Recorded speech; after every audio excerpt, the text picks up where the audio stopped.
Hi കൂട്ടുകാരെ, കൃഷിയെ സ്നേഹിക്കുന്ന എല്ലാവരെയും റുക്കിയാസ് വീട്ടിലേക്ക് സ്വാഗതം. ഞാൻ ഇന്ന് കുറച്ച് വിളവെടുക്കുക എന്നുള്ളതുണ്ടല്ലോ, കണ്ണിനൊരു കുളിർമയാണ്. അതെല്ലാം പറിച്ച് കാണുമ്പോ മനസ്സിലൊരു കുളിർമയാണ്. അപ്പൊ അത് നിങ്ങൾക്കും ഉണ്ടാവുമല്ലോ. അത് കാണിച്ചുകൊണ്ട് വർക്കുകയാണെങ്കിൽ നിങ്ങൾക്കും അങ്ങനെ ഉണ്ടെങ്കിൽ വീണ്ടും ആൾക്കാർ കൃഷിയിലേക്ക് ഇറങ്ങട്ടെ എന്ന് വിചാരിച്ചിട്ടാണ് ഞാനിങ്ങനെ കൃഷികളൊക്കെ നിങ്ങളെ കാണിക്കുന്നത്. എത്രയോ പേര് അങ്ങനെ കൃഷിയിൽ ഇറങ്ങിയിട്ടുണ്ട്. എൻ്റെ അത് കണ്ടിട്ട് കരിയില ഇട്ട് സിമെന്റ് ചാക്ക് എടുത്തുകൊണ്ടുവന്ന് കരിയില നിറച്ചുണ്ടാക്കുന്ന കുറെ പേര് എന്നെ കാണിക്കുന്നുണ്ട്. ഞാൻ ഭയങ്കര ഹാപ്പിയാണ്. അപ്പൊ ഞാൻ വിളവെടുക്കുന്നത് കാണിച്ചു തരാം. വരും നല്ല നിത്യവേദന ഉണ്ടായിട്ടുണ്ട്. ഇടയ്ക്ക് ഉണ്ടാവും പറിക്കാൻ. ഒന്നരാടം മുഴുവൻ പറിക്കണം, അല്ലെങ്കിൽ മൂത്തും ചകിരി പോലെയാവും.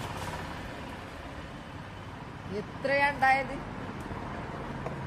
ഇതെല്ലാം നിത്യവഴുതിനെ പറിച്ചതാണ്.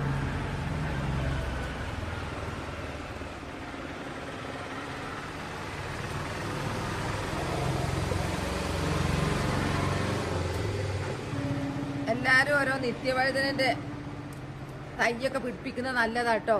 നമുക്ക് പിന്നെ ഉപ്പേരിക്ക് തോരൻ ഒരു ബുദ്ധിമുട്ടുണ്ടാവില്ല. സൂപ്പറായിട്ടുണ്ടാവും. ഇതിനങ്ങനെ കേടൊന്നും വരില്ല. ഞാൻ കണ്ടിട്ടില്ല, കേടൊന്നും ഞാൻ കണ്ടില്ല. മറ്റു ചെടികളെ പുറകെ നടക്കണം. ഇതാണെങ്കിൽ പൂവിട്ട ഉറപ്പിക്ക, അത് കായാവും. കുറെ പറിക്കാനുണ്ട്.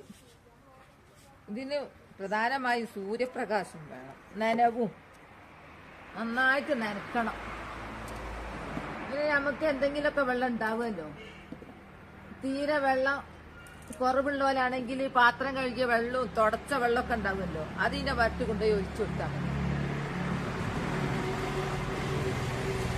കുറേ ഉണ്ട്, കുറേ പറിക്കാൻ.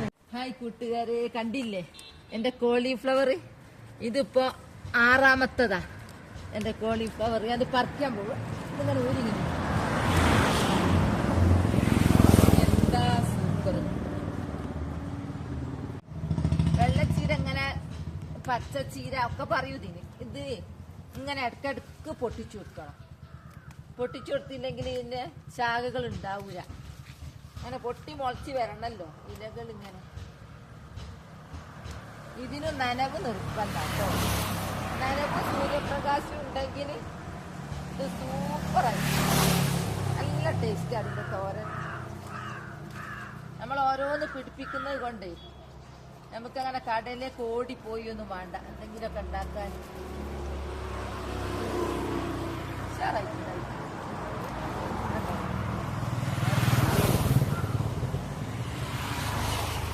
എടല്ലോ ഉണ്ട്, ചുറ്റും ഉണ്ട്. ഇത് പറിച്ചു കൊടുത്തില്ലെങ്കിൽ പഠിച്ചു പൂവെന്നു. അതിന്റെ ഇടയിൽ പുല്ല് മുളച്ചുണ്ടായിട്ടുണ്ട്.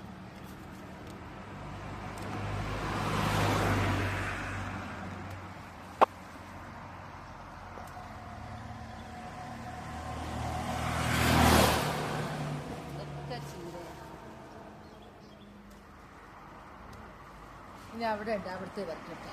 ചീര ഞാൻ നനക്കുമ്പോൾ ഇങ്ങനെ ഉണ്ടാവുന്നതാ. എന്റെ കാബേജ് കണ്ടോ? എന്റെ കാബേജ് എന്തോ ഉഷാറുണ്ടായി. കണ്ടോ തക്കാളി? അടിപൊളി തക്കാളി. ഇത് ആപ്പിൾ തക്കാളിയാന്ന് തോന്നുന്നുണ്ട് കേട്ടോ. ഉഷാറായിട്ടുണ്ടായി. എന്താ ഇങ്ങനെ കെട്ടിക്കൊടുത്ത് കൊണ്ടുവരണം. താഴെ നിലത്തോടാ.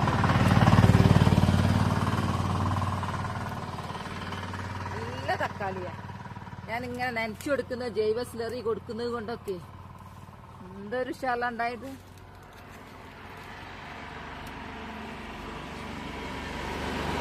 അപ്പൊ വണ്ടിയോത്തിന് പൂ വന്നാലുണ്ടല്ലോ പിന്നെ മരടിച്ചു.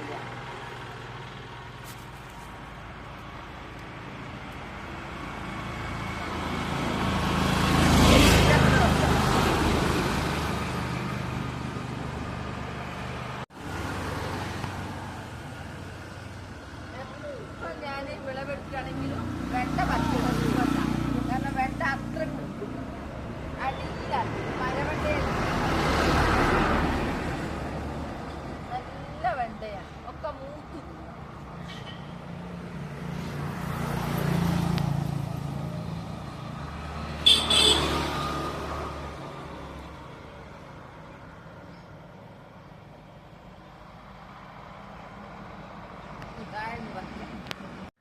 കുറച്ച് മുരിങ്ങയും കൂടെ പറിക്കട്ടെ. മുരിങ്ങച്ചപ്പ് നമുക്ക് എനിക്ക് എപ്പോഴും രാത്രി ഇത്തിനെ കറി വെക്കണം.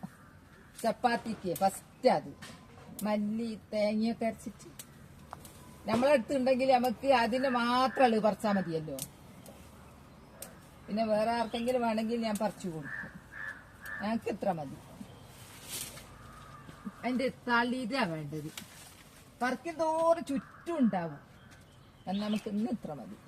ഹായ് കൂട്ടുകാരെ, കണ്ടില്ലേ എന്റെ വിളവെടുപ്പ്? നിത്യവഴുതിന കൊറേ കിട്ടിയിട്ടുണ്ട് ഇന്ന്. പിന്നെ ഇത് ഞാൻ കുറച്ചേ പറിച്ചുള്ളൂ. മുരിങ്ങച്ചപ്പ് ഞങ്ങൾ ആവശ്യത്തിന് മാത്രം. പിന്നെ വെണ്ട പിന്നെ ഇത്രേ ഉണ്ടായിട്ടുള്ളൂ. വെണ്ട പറിച്ചു. പിന്നെ വഴുതിന എനിക്ക് ഏറ്റവും ഇഷ്ടപ്പെട്ട സംഭവം ഇത്. എന്തൊരു രസാ കാണാൻ, നോക്കി നിന്നു. പിന്നെ പച്ചച്ചീര. പിന്നെ എന്റെ പ്രിയപ്പെട്ട കോളിഫ്ലവർ. അപ്പൊ എന്റെ വിളവെടുപ്പ് ഇന്നത്തെ കഴിഞ്ഞു. എന്റെ വീഡിയോ നാളെ നല്ലൊരു വീഡിയോ ആയിട്ട് വരാം. എന്റെ വീഡിയോ ഇഷ്ടപ്പെട്ട ലൈക്കും സബും തന്ന് എന്നെ സപ്പോർട്ട് ചെയ്യണേ. Bye bye.